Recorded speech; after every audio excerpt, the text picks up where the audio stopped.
Welcome to the Excel Still More podcast. I am your host, Chris Emerson. I'm here to encourage you in your walk with God. Thank you for joining in. Today's podcast is sponsored by Cunningham Financial Group. John Cunningham is a friend of mine and a brother in Christ, and he can help you with financial decisions and future planning. He's been a big help to me and my family, and I commend him to you. You can reach him at 205-913-1720. I am so thankful you're here, so let's get started. Welcome back. I hope you are having a wonderful day. I have to tell you, I'm in like the best mood today, and it may shine through in some silly ways, but I just feel very blessed today, grateful for the grace of God in my life, and really just how the more I can focus in on what He has remade me to be and how He has put those opportunities in front of me, well, it just makes life easier. I really want to share some of that with you today. In fact, you see the episode title, Life is Easier, which is the beginning of a quote by a gentleman who I quote fairly regularly, James Clear, that applies incredibly in your spiritual walk. So I really hope you are approaching today's episode prepared for optimism and maybe some level of excitement of one simple idea that will make life easier. It's so heavy. There's so much going on. It is easy to let all of these present circumstances get us down. But let's make life as simple and joyful and easy as we can. But before we get into all of that, let me tell you another reason I'm in such a great mood today. I really enjoy correspondence with people related to the Excel Still More podcast. Each week I get emails, Facebook messages, letters by friends around the country who are encouraged by the work and who have seen real breakthroughs in their lives, and it is awesome. Sometimes the messages are heartrending and they request prayer, and we just talk about the power of God in their life. But other times it's just a lot of fun. I received a message today from Jennifer, who lives in Alabama, and she wrote me the following. She said, "I hope you find this amusing. We listen to your podcast in the car. My 17-year-old thinks you sound like Lightning McQueen, but not Owen Wilson. She just told me she pictures Lightning McQueen sitting in front of a microphone recording lessons. She added that if you ever said, ka-chow, that she would lose her mind." I did find that amusing. I've been wearing a smile for the last 3 hours. So while I may not look like Lightning McQueen, and I certainly don't sound like Owen Wilson, Harley, this one's for you. Wow. Ka-chow. Okay, that was fun. Now let's get to work. I want you to consider this opening line from a quote by James Clear. Life is easier when you know what you want. I like that idea a lot. And if I look back over the past 5 or 10 years, a lot more peace has come into existence in my life when I have aligned the energy I am expending, the things that I am growing in, with those things that I really, truly, passionately want in this life. He goes on to make an observation that is sadly true for a lot of people. He said, most people don't take the time to figure out what they want. Let's talk about that for a little while today. Can we do that? What are the things in your life that mean the most to you? If you could have any kind of life you wanted, in any circumstance you wanted, what do you want? Have you thought about that? Now, if you really want today's exercise to be profitable, then hold back from making some common mistakes. One common mistake is answering with what the world would tell you you should say. Something that you don't have now that you just kind of suspect that if you did have, everything would be easier. You might say, well, if I had $1 million, life would be easier. To which I would say, do you really believe that's true? And if it is true, would you sacrifice a whole bunch of other things just to get it? Because it would be something that gave your life purpose? I think most of us would say no to that. And you also have to hold back from supernatural, unattainable things. Like if there were zero boundaries and someone said, Chris, anything in the universe, what do you want?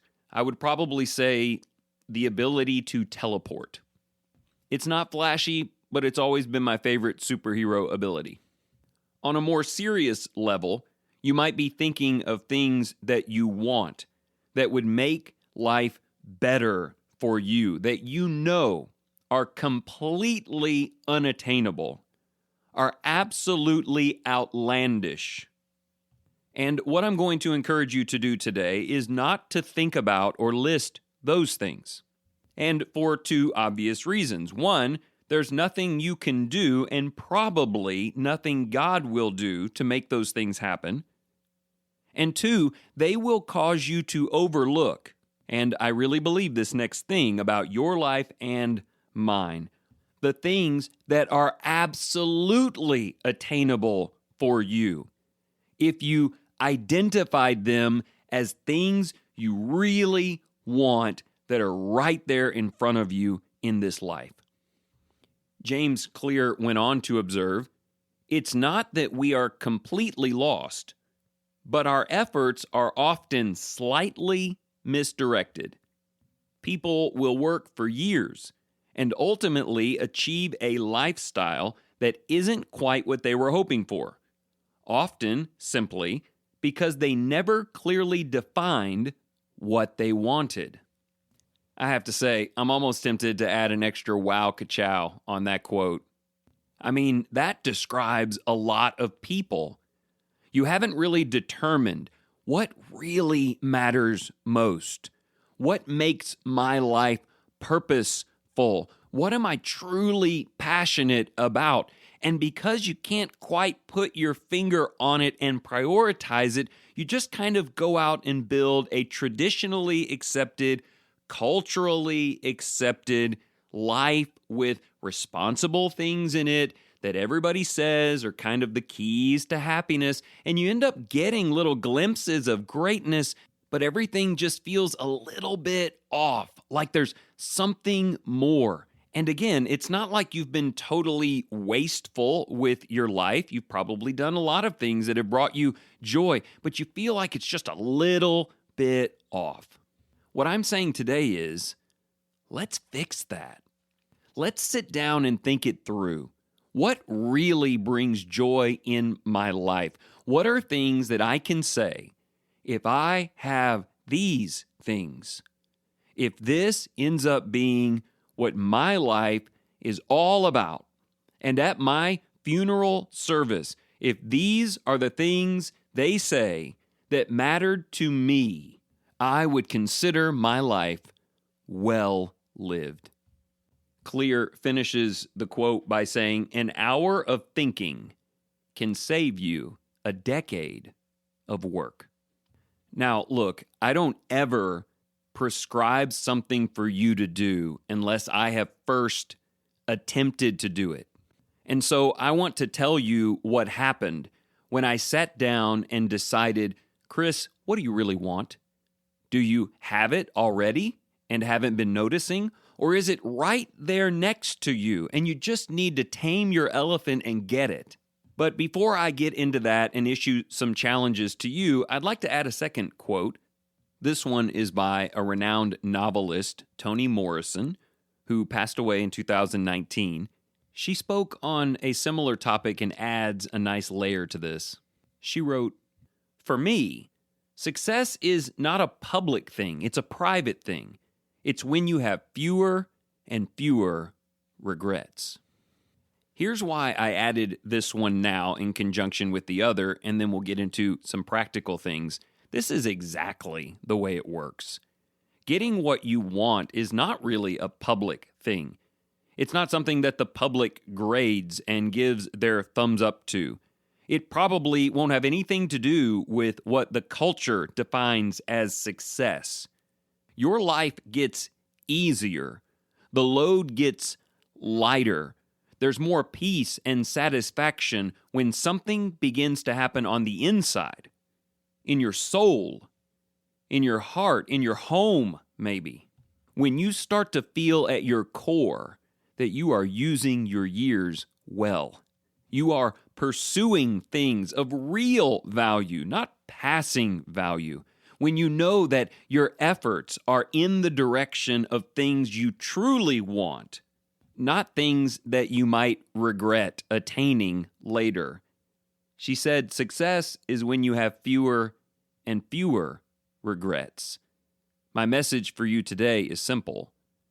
Life is easier when you have fewer and fewer regrets. But you need to take some time to evaluate your life and your efforts and find out what you really want. Okay, so this is totally unlike a preacher to do, but I'm going to go ahead and give you all 3 application points right now and then talk about them for the last several minutes. From a private and somewhat thorough assessment of what matters most in my life, I came away with 3 conclusions. Number 1, many of the things that I really want, I already have.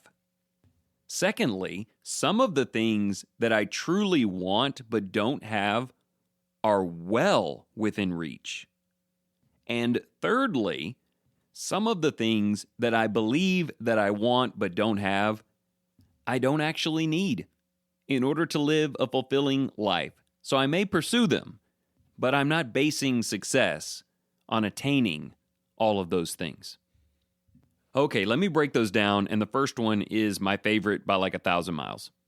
I was envisioning my life at the end of it, just before I left this body behind, and what would put an enduring smile upon my face and heart. And it just kind of hit me. Most of those things I already have. Obviously, there's nothing more important than a relationship with Jesus, than believing that He loves me and He has forgiven me and He's willing to use me and save me. By the grace of God, I have that, and nothing makes life easier than that. Why would I even try and replace that feeling with anything carnal when nothing can come close? If anything did come close, for me, it would be my relationship with my wife. Man, I love being with her. Well, guess what I get to do? I get to be with her and with my kids and with fellow believers. My burden is light through the grace of God through Christ and the family that I am enjoying at this time. And there are a few other things, but I want you to find those things as well. What makes life work that you don't need to go and get because you already have it? Sure, it can be cultivated and refined and made better. We have tons of episodes on that, but it's not like you have to go get it. You have it now. In that way, if you put forth no effort this week to go out and get something that you want but don't have, you'll be fine. Sometimes you can just sit and enjoy what is and be thankful. I'll tell you this, there's not an amount of money or a superpower in the world that I would trade away my relationship with God and Summer and my kids and my brothers and sisters in Christ for. Not a one. I don't know what your story is, and I hesitate to be specific because our journeys may be different. But I encourage you to pray a prayer of great thanksgiving to God for the things that make life easier that are already yours. But look, let's get real. There are other things you see around you that maybe right now aren't a part of your life, and you think, boy, life would be a lot easier if I had those things. Maybe it is a little more income or a better job, or maybe you don't have good relationships with brothers or sisters in Christ, or maybe the biggest one of all, you're not in a saved state with the Lord, but it's right there near you. I want you to be optimistic about that, because that's not like $1 million that everybody says you need, or the ability to fly or teleport that can't be had. These things are right beside you.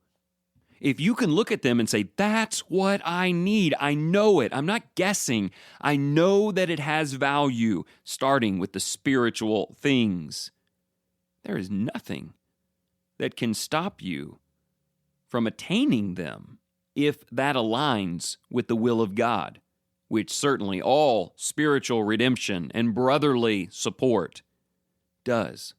And look, maybe it is something non-spiritual per se, like changing your geography, moving to somewhere else, trying a new occupation, going back to school, repairing an old relationship, building a new relationship. But listen, we can't just go out and try a bunch of things and see if that makes life easier or not. You need to spend some private time with God, identifying what you believe to the best of your knowledge to be important. And if it's near you, then go out and get it. Are you looking for more discipline to go out and walk those 30 minutes a day or register for that college class? Resolve in your mind that it matters, and it is part of God's plan to make your life easier, better, more productive for Him, and then do it with confidence. Okay, so let me recap and then finish up with the third point. Life is easier when you know what you want. Point 1, you may already have a lot of that. Be grateful. Point 2, much of it might be right there near you. Get resolved and be disciplined and reach for it.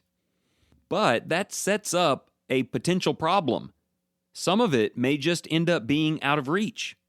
Not spiritual things. That's the best message of all. Hope in this life and purpose and eternal life is not out of reach. Well, it is out of your reach no matter what, but it's not out of God's reach for you. But some of the other things, the physical things, the job you seek, the home in Sedona. Okay, that was a personal one. I'm pretty sure that would make me super duper happy. Well, those are things we may never get. And so it's okay to say, I want that, and I believe it will help, so long as I believe in God's providence and God's presence enough to say that if I make the effort and I don't get what I want, then I didn't really need it. In that way, like the Apostle Paul and his thorn in the flesh, you can accept that life is as easy as God wants it to be. And so if I have Christ and support in Christ, I have all that I need. I will pursue other things, but I can live without them. But listen, I want to make sure that I'm living without them because God didn't will them, not because I was too busy or distracted to identify their value and too undisciplined to get them. Look, I want you to be optimistic today. God is so good to us, and when we have a clarity of mind under His direction, we can determine what matters most, what we really want. And just like that, with every purposeful step, life is easier.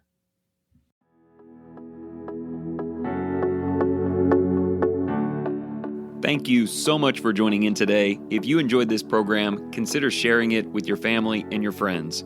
And if you're just in search of deeper Bible study, or you want to share the message of Jesus with the children in your life, remember to go to creationtorevelation.com. This wonderful company, run by Christians, provides beautiful illustrations of Scripture from beginning to end, putting the spotlight on Jesus. And remember this, whatever you choose to do today in the name of the Lord Jesus Christ, excel still more.